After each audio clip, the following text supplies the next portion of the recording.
si on travaille sur l'ordinateur, toute correction, etc., ça prend 3 minutes à mettre en page. Oui. Je crois que la passation sur l'ordinateur est une bonne chose. Oui, ça, on a souvent voulu avoir une idée. Alors évidemment, si vous avez des manuscrits qui est à la et à traduire, là, c'est plus des fabrications. C'est Register 5, Registerbank 5 zum Schweizer Archiv für Heraldik ab 1977. Lors de notre Assemblée générale du 5 juin 1993, nous vous avons demandé votre collaboration pour une nouvelle édition des tables de matière des archives héraldiques suisses à partir de 1977.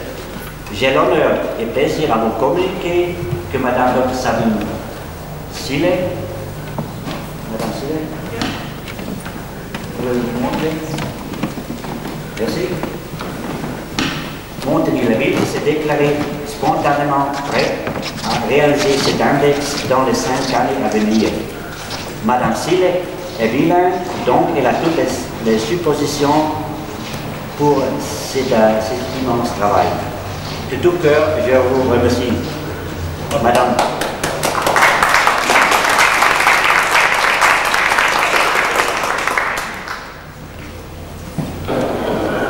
La table des matières complètes n'existe plus. Complète. Il y a quasiment un exemplaire qui est plus disponible, disons, puisqu'on ne peut pas profiter.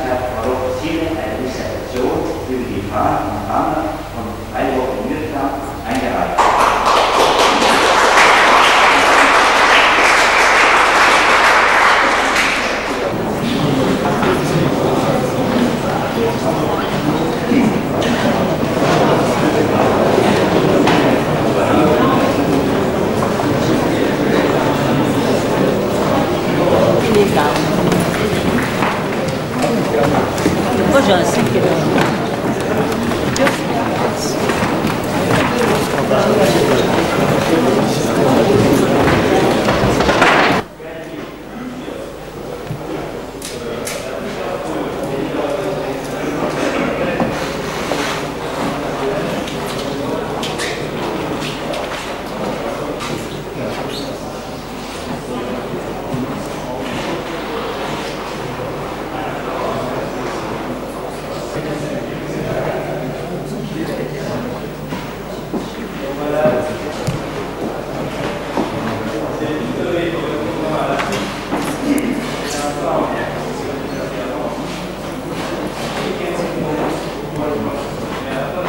Presque toutes les typologies concernant les armes d'astre, et si vous les regardez, les premières ont des lames très épaisses, type hache, croc, et petit à petit que les années passent, en arrivant à la fin du XVIe, les lames sont de plus en plus ajourées.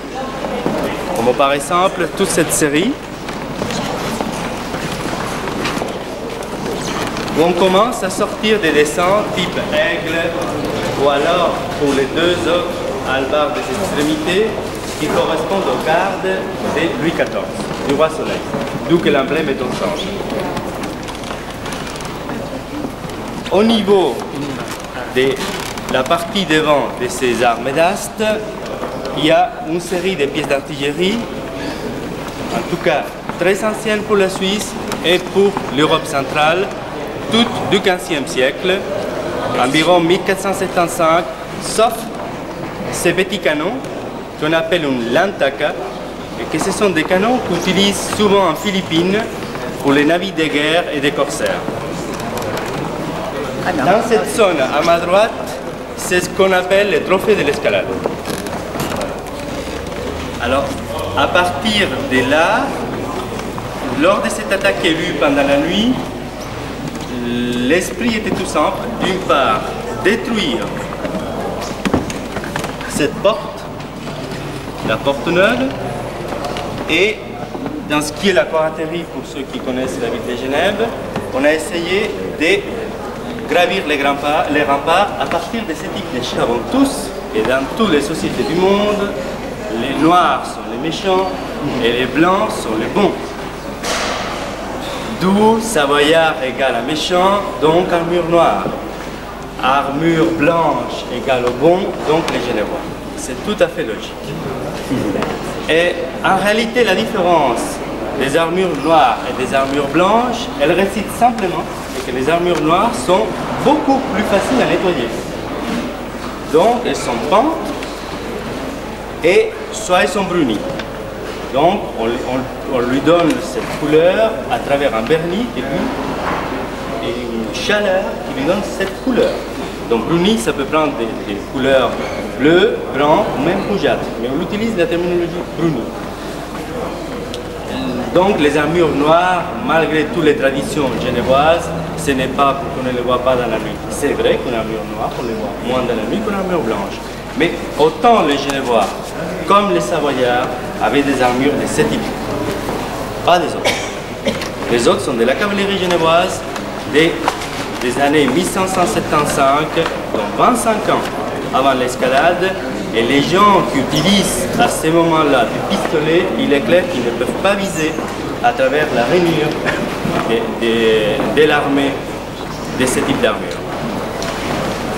Parmi les trophées, en dehors de l'armure dite des Brunelieux, donc chef de troupe, vous avez une épée qui lui est également attribuée, vous le verrez là à votre gauche, une fourche, je dis bien fourche des Savoie, parce qu'en réalité la pointe a été rajoutée à une date un peu inconnue. Il existe 5 albardes comme ça dans le monde, et toutes sont des fourches.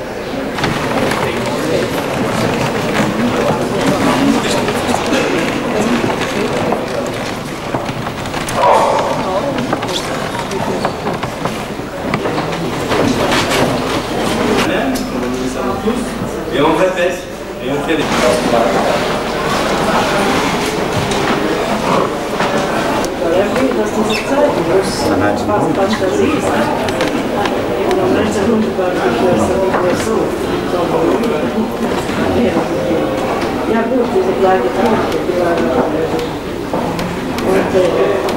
Ik zal ervoor zorgen dat ik...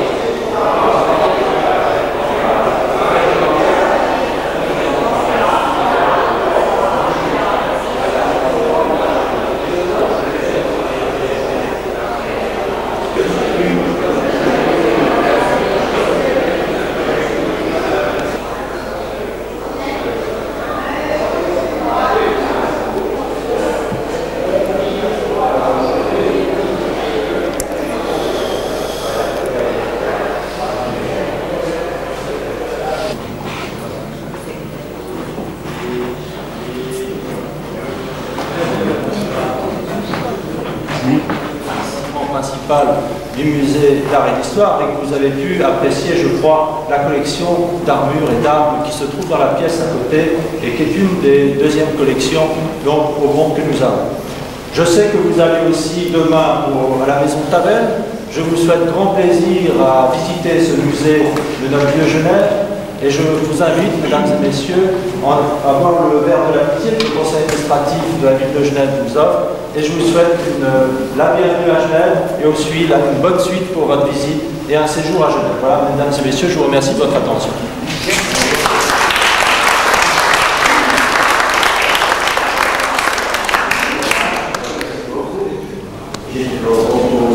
Et le maire de la délégation. J'aimerais profiter, sans allonger 5 minutes, pour remercier très sincèrement la ville de Genève qui a réservé le meilleur accueil à notre projet d'organisation, nous a fait cet apéritif et qui soutient de cette façon, de la belle façon, la culture. L'héraldique est un des composantes importantes, je dirais, de l'histoire, puisque c'est elle qui permet notamment parfois de retrouver certains points qui viennent à manquer. Et je vous en remercie beaucoup. Merci, monsieur le président.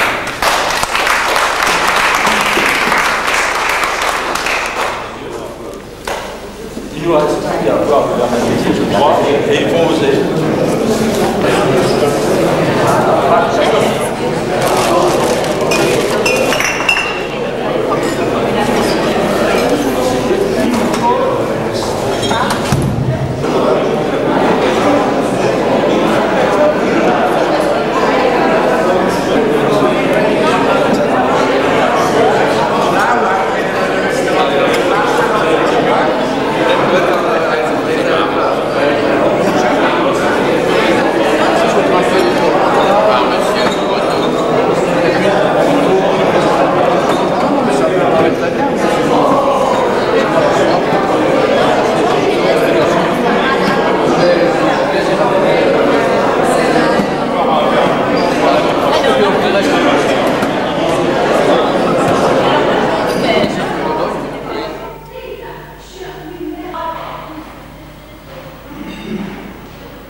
c'est de messieurs qui nous vont montrer juste maintenant la maison de l'arquebuse.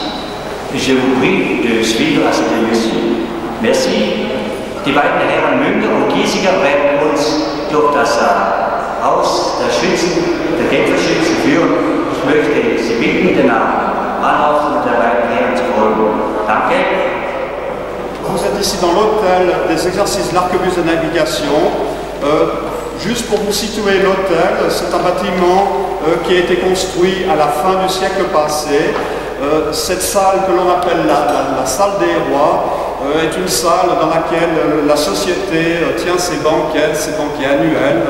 Donc vous pouvez voir, ici ce sont tous les tableaux qu'il y a dans cette salle.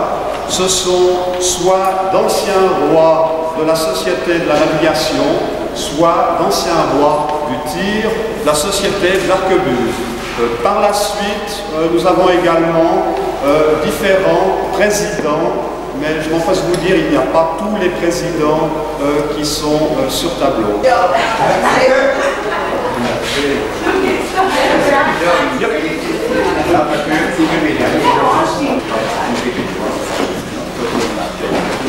On appelle la salle des archives. Nous y avons essentiellement exposé toute une collection de coupes de tir, notamment ici dans la vitrine, vous avez la grande coupe de la Société de l'Arquebuse, il y a la grande coupe de la Société de la Navigation, et ainsi que différents prix de tir qui sont pour la plupart des prix de tir du siècle passé. On a travaillé de la joaillerie genevoise, et je vous laisse admirer ce travail, et vous pouvez constater sur les portraits que vous avez dans la salle des rois, on retrouve ces éléments que vous voyez ici. Voilà, je vous demanderai de monter à l'étage supérieur. Je vais passer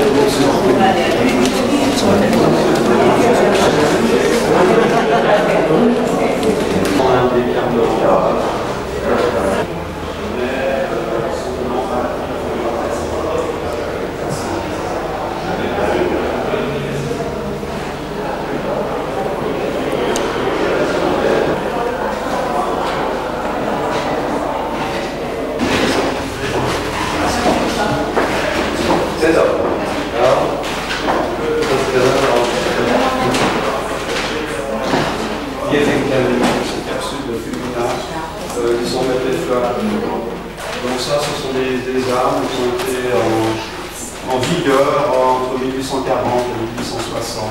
C'était initialement une Marasilex qui a été construite vers 1840 en arme de percussion. On verra plus loin que cette même arme était transformée en système de chargement par efficace. Une arme de musicien, une arme de chasseur, une arme de carabinier.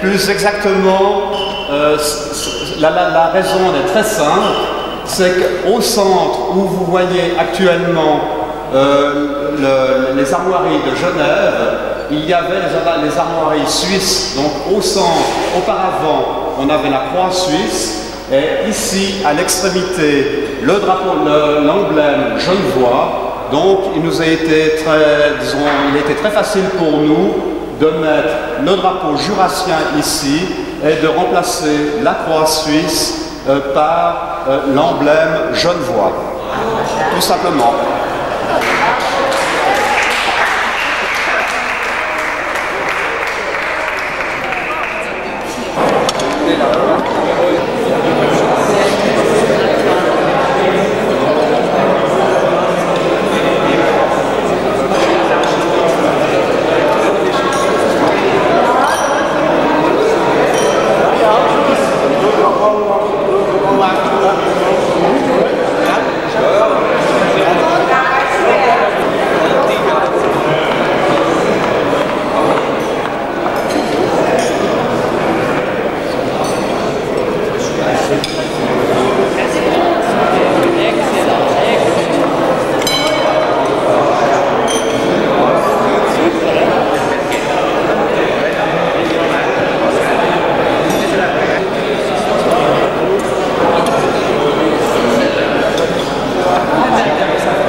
Ja, gib's mal.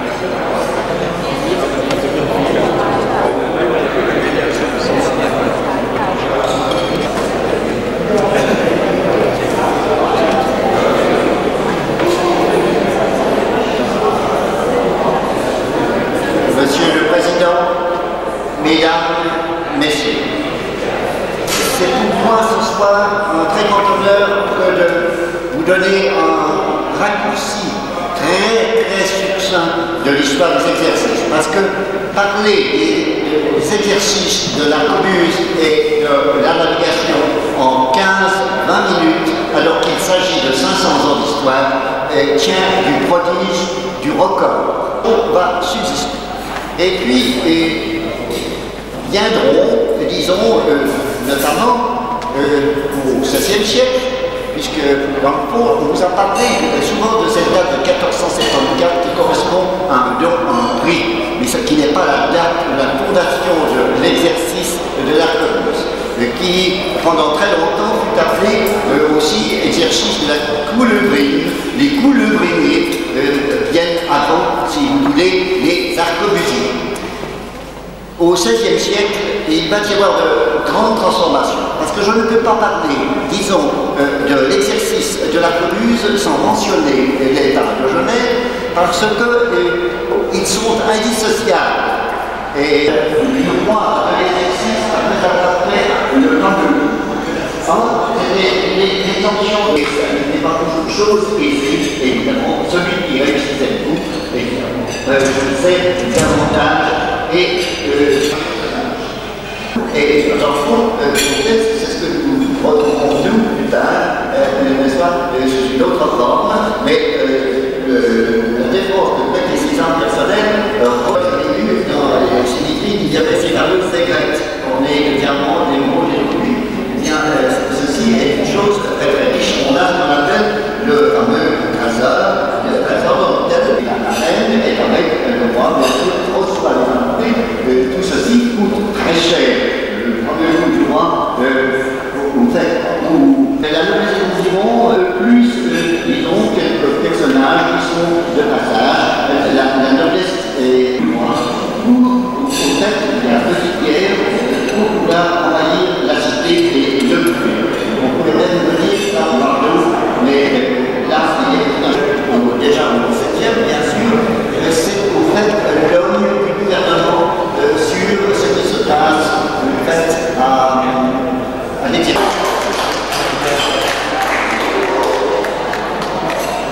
C'est le coutume que toutes les personnes viennent à la table d'honneur auprès du président.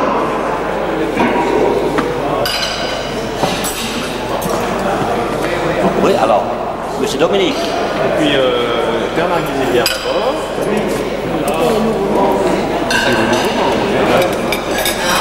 Ah, faut pas oublier.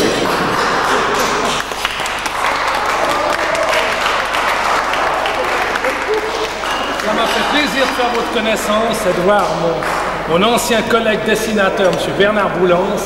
C'est là qu'on voit que les sociétés rapprochent, créent la camaraderie. Ça me fait plaisir, bravo. Wow. Alors à toi. Je vous remercie.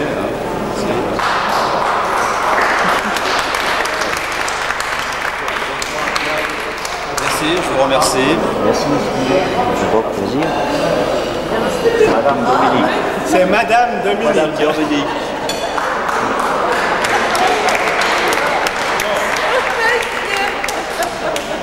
Je bois à votre santé, à votre coupe, à votre casque. Et j'aimerais juste souligner une chose, c'est que ici, c'était le tout premier théâtre en dur de la République de Genève. Voilà. À votre santé, à la guilde.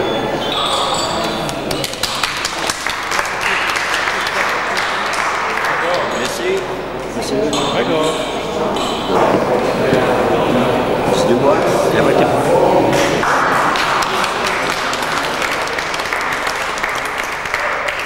Merci, monsieur.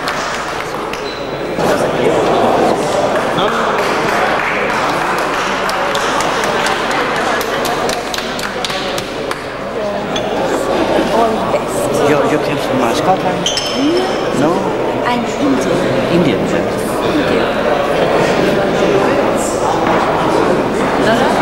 Thank you very much. Thank you. And congratulations for this. Thank you. It's very nice.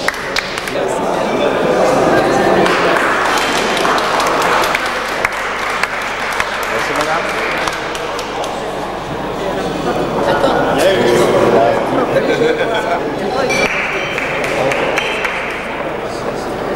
Ça, c'est ma marraine, c'est la sœur de ma marraine. Oui, c'est erfreut de ta famille. C'est erfreut de ta famille. Madame, permettez-moi. Je vais nettoyer après.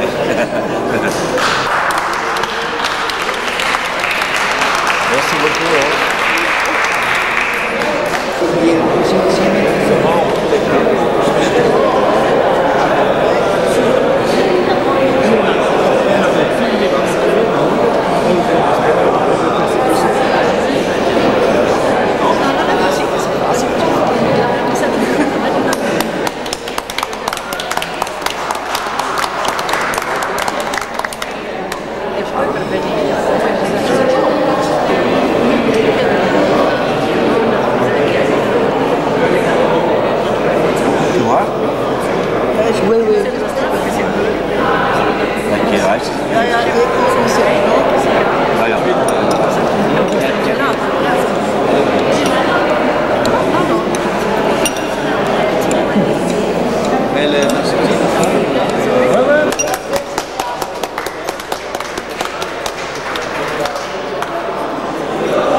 Je suis persuadé que demain matin, nous aurons l'occasion de passer aujourd'hui même belle journée.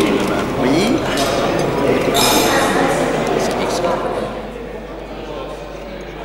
C'est une maison qui appartient à la ville de Genève, qui est un musée consacré à l'histoire de Genève, à l'histoire urbaine et à la vie domestique genevoise. Vous verrez pourquoi tout à l'heure. C'est un musée qui dépend du musée d'art et d'histoire, du grand musée où vous étiez hier après-midi. C'est une filiale, au même titre que le musée de l'horlogerie ou le musée Ariana, qui a rouvert ses portes l'automne dernier. Cette maison est un monument historique d'importance nationale.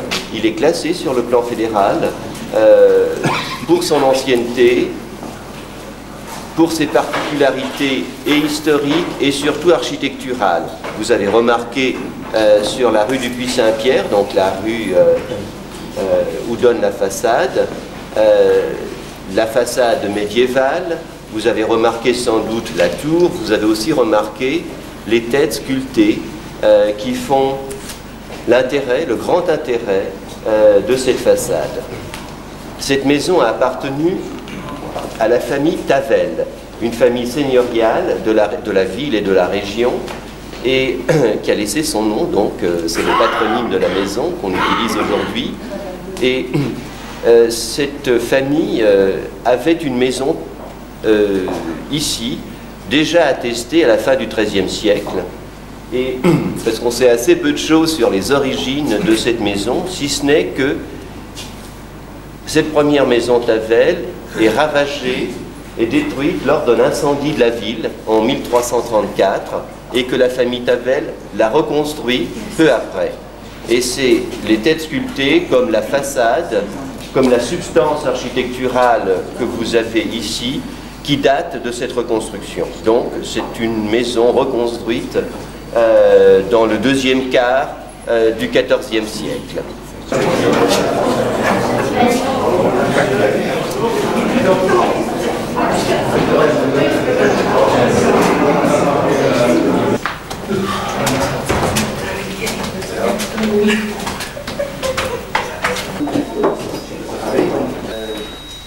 Cette grande maquette de Genève qui représentait telle qu'elle était en 1850. 1850, c'est une période charnière pour le développement urbain. C'est la période frontière en France.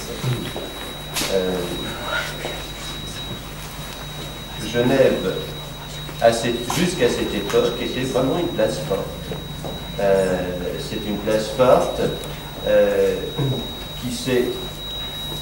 Au fond, elle est devenue place forte petit à petit, mais dès le XVIe siècle, dès le moment où elle se proclame indépendante, dès le moment où elle adopte la réforme, elle commence à fortifier ses alentours. C'est d'abord une première enceinte avec des bastions, n'est-ce pas, ces constructions polygonales qui font corps avec la ville. Et ce sont des fortifications dites modernes parce qu'elles sont conçues pour résister et utiliser l'artillerie, les canons. N'est-ce pas? Les canons sont placés. On commence à construire des bastions dans le dernier quart du XVIIe jusque dans les années 1740, n'est-ce pas, au moment où tout est achevé. Et puis, ça tiendra encore un sens de la ville. Il faut bien penser que la ville que vous avez sous les yeux, c'est la ville ancienne, et la superficie de la ville n'a guère varié entre disons, 1536, mettons, jusqu'en 1850, n'est-ce pas? Dans une ville suisse, enfin je n'aime pas encore suisse à cette époque, mais enfin, dans une ville de la Suisse actuelle, c'est un aménagement public tout à fait remarquable et précoce, et de très peu postérieur à l'aménagement de la ville.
Voilà ce petit salon chinois. Elle me plaît un salon de sa maison à Vernier. Et cet objet, là, les premiers objets exotiques qui va entrer dans la collection publique à faire. C'est d'abord un objet public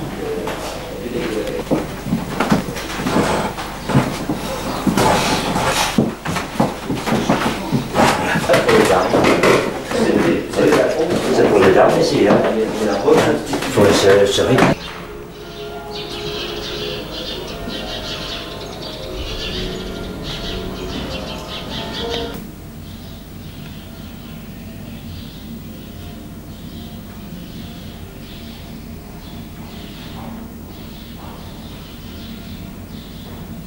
Hier ist der Lincoln. Das ist dieses Schiff, das der Lincoln. Da heißt das Radio. Ja, klar. Das schon da steht.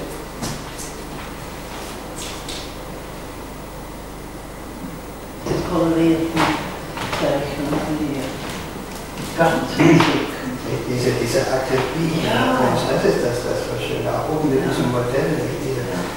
Das Wichtigste ist unglaublich, diese Detail, auch bei der Kleidung und bei den überall. Das ist unwahrscheinlich, diese Beobachtungsgabe. Ja. Bei uns in Freiburg gibt es ja auch Marktfrauen, die Gräflerladen im Schwarzwald. Ja. Dort kommen aus dem Elster, die bringt dann ihr.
Comme ça, vous savez comment il se passe.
Sie werden sehr wahrscheinlich